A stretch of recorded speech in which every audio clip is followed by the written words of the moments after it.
Astrocass here. Welcome back to my channel and thank you so much for joining me. I'm just going to give you guys a little bit of a transit update for December. I really hope these astrology updates help you guys and you find them useful. There's a lot of stuff happening in December. We've got retrogrades, you know, getting ready for nodal shift changes. So there's plenty of stuff happening. But this December transits video is going to be for my Virgo rising, so let's jump into it. Virgo rising, so the sun starts off transiting your Sagittarius 4th house. So this is just showing that you're shining in the areas of home and family, ancestry.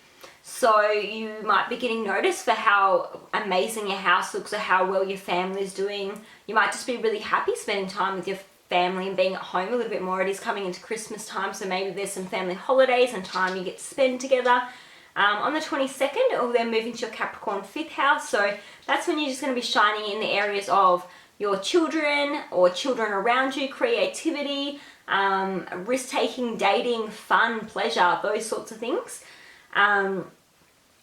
Mercury, the planet of communication, learning and news, starts off transiting your Sagittarius 4th house, so you're going to be communicating a lot more with your family members. You're going to be talking a lot more about your home and family. There might be some news in regards to some family members or news that you've been waiting on in regards to a house, like maybe you're moving into a house just before Christmas, or you know, there's some news about your family. And that's happening until the 14th December, when Mercury then starts to transit your Capricorn 5th house, which is when you're going to be communicating more about things like creativity, creative projects you're working on, the children around you, your own children. You might be getting some news about some of these things, or contracts might be getting possibly signed, you know, for art deals if you're a bit of a creative, you know, book writer or artist or something like that. That can bring a little bit of that energy there for you. So Mars, the planet of action, desire, passion and anger, it's what we fight for and what we're fighting with, starts off transiting your Scorpio 3rd house. So you're going to be putting a lot more energy and taking action on your thoughts. You might be communicating really assertively and really quickly. You might be taking some more short distance travels. There might be some anger or frustration or some arguments with siblings or neighbors. It can just show a lot of action, passion and desire going on around those 3rd house topics. So, you know, usually it's your siblings, neighbors, short distance travel. It's, you know, learning and courses. You know, it's like primary school and high school if you're quite young.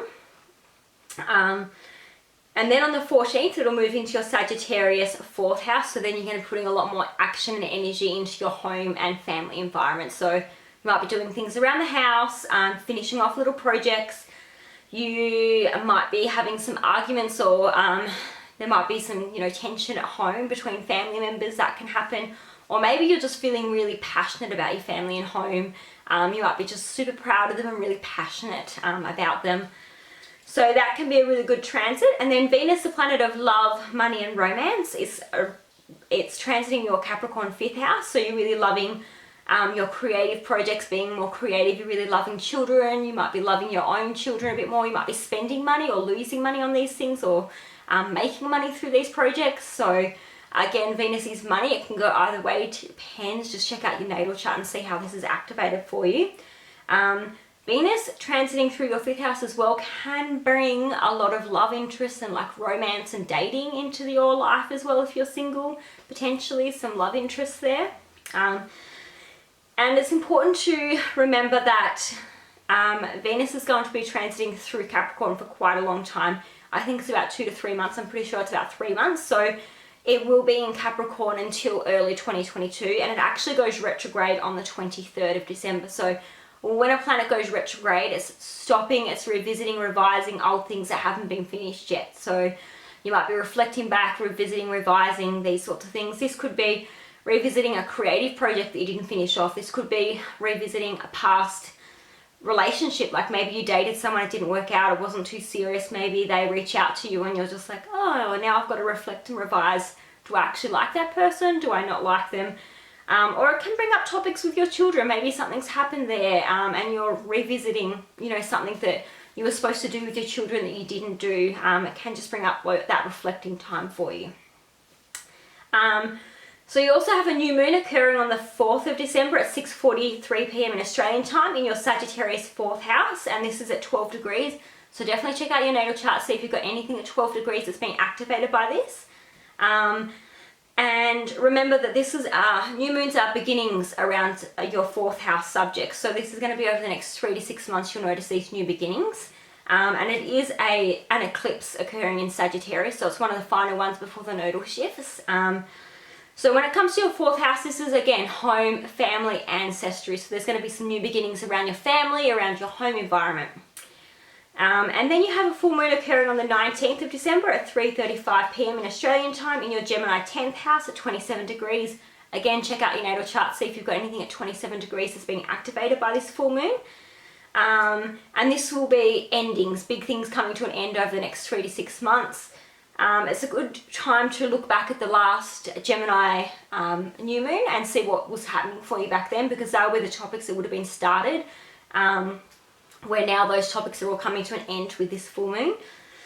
In regards to Gemini 10th house, it's going to be topics like your career, reputation. It's the most public house, so if you had anything going on in regards to work, promotions, anything about your career and reputation, these things are all going to be coming to an end and being finished off. It's also important to know that there is a bit of a T-square happening with this full moon. So the Sun, Moon and Neptune are in a T-square, so it is a bit of tension, and you know, it is a bit of a harder aspect with this, so definitely be aware of that and check out your natal chart to see what's happening and how it's going to impact you. So the Sun being in Sagittarius, it can be about our beliefs and, you know, our wisdom, higher education and travel. The Moon being in Gemini, this can be, you know, curiosity, information, learning. It can be the news, it can be social media. And then Neptune in Pisces, this can be spirituality, it can be lies, deceptions, illusions, you know, not hearing or seeing the truth. So with all those planets being in those signs and in squares to each other, this can be a bit of a tough transit, so definitely be careful and take care of yourself, and, you know, find out how it's impacting your chart. And if you need any extra support, reach out. I'll put some information below, but I definitely do readings and can kind of offer some support and guidance for you guys if you need it. But thank you so much for joining me. If you like this video, don't forget to give it a like, subscribe to my channel so you don't miss any content. I've got a lot of stuff coming next month. I'm going to have a lot more free time, so definitely I'm going to be uploading a lot more videos, a lot more content, and trying to keep it astrology based with some picker cards and just really fun, cool stuff as well. Maybe a little bit of health and fitness stuff as well. But yeah, just let me know what you guys would like to see and I will try and film some stuff for you. Thanks for joining. Bye.